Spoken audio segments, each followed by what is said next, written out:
मैंने देखा कि अपने चेयर में ऐसे लुढ़के हुए थे। तो मैंने कहा अच्छा ये बताइए आप कितने बजे जगते हैं। उन्होंने कहा देखिए विधानसभा चल रही है तो 10 बजे सो के उठता हूं। और मैंने कहा वैसे कहा 12 बजे। अरे हमने कहा 12 बजे आप सो के उठेंगे तो तब तो आपको मर जाना चाहिए। तो फिर मैंने कहा वे सोते कितने बजे हैं। कहा रात्रि को 2 बजे 3 बजे। तो मैंने कहा 2 बजे 3 बजे सोने का कोई समय होता है।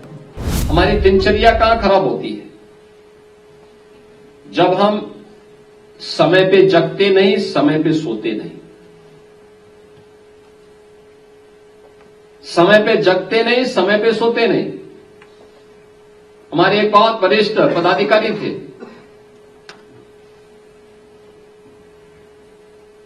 आज से 4 वर्ष पहले की घटना है। उत्तर प्रदेश विधानसभा के संचालन के साथ उनको जोड़ना था,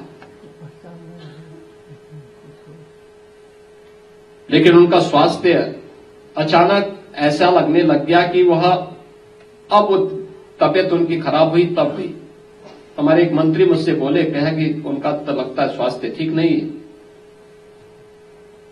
कैसे होगा। तो मैं अचानक सत्र के दौरान उनके चेंबर में गया। मैंने देखा कि अपने चेयर में ऐसे लुढ़के हुए थे। तो मैंने उनके सिर पे हल्के से वो किया, उनके आगे खुले, उन्होंने मुझे देखा तो खड़े होने का प्रयास कर रहे थे लेकिन खड़े नहीं हो पा रहे थे। तो मैंने कहा भी आपका तबीयत खराब है। उन्होंने कहा तबीयत कुछ खराब है। मैंने कहा क्या विधानसभा का सत्र चल पाएगा, आप चला पाएंगे या हमें कोई वैकल्पिक व्यवस्था करनी है। उन्होंने कहा नहीं मैं प्रयास तो करूंगा, लेकिन मैंने कहा आपका स्वास्थ्य ठीक नहीं। मैं बैठ गया, मुझे देखे थोड़ा उनके सामने एक वायु, उनकी चेतना थोड़ा सा जागृत होती हुई मुझे दिखाई दी। मैं बैठा वहां पे,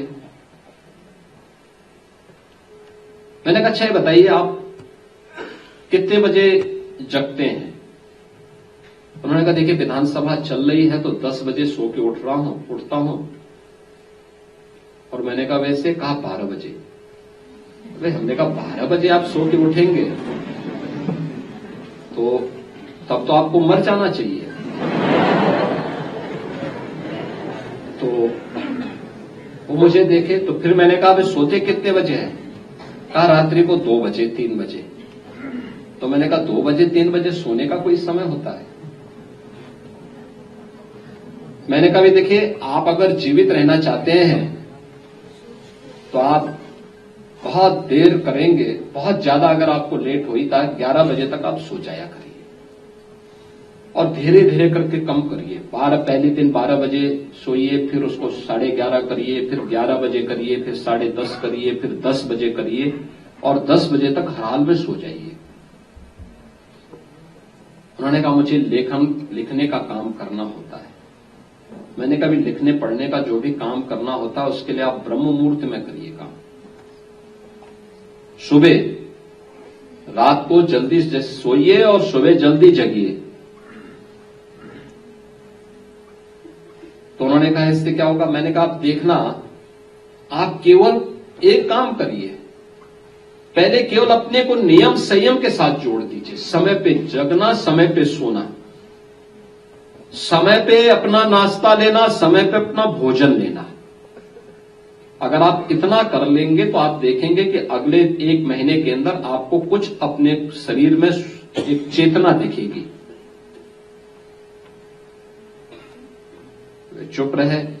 उन्होंने कहा, फिर मैंने कहा सुबह प्रयास होना चाहिए कि सूर्योदय के पहले पहले आप नित्य क्रिया से निवृत्त होकर के स्नान आदि करके पूजा वगैरह करते हैं तो पूजा वगैरह कर लीजिए और फिर अपना अन्य कार्य निपटाइए। अगर आपके पास समय है तो इस दौरान आप मॉर्निंग वॉक भी कर लीजिए, थोड़ा थोड़ा प्रयास करिए। अभी तो आप चल नहीं पाएंगे, कोई सहयोगी लीजिए आप, और फिर प्राणायाम का अभ्यास करिए। मैंने एक योग से जुड़े हुए प्रशिक्षक को उनके यहां पास भेजा, मैंने कभी नियमित रूप से इनको 5 मिनट से बढ़ाते जाइए, 5 से 7, 7 से 10, 10 से 15, 15 से 20, 25 और आधे घंटे तक लेके जाइए। इनको प्राणायाम का अभ्यास कराइए। आप देखिए, जो 3 वर्ष पहले जो व्यक्ति एकदम मरणासन स्थिति में था, आज वो मेरे सामने चल करके आते हैं अपने पैरों से और स्वस्थ हैं, पूरी तरह स्वस्थ हैं।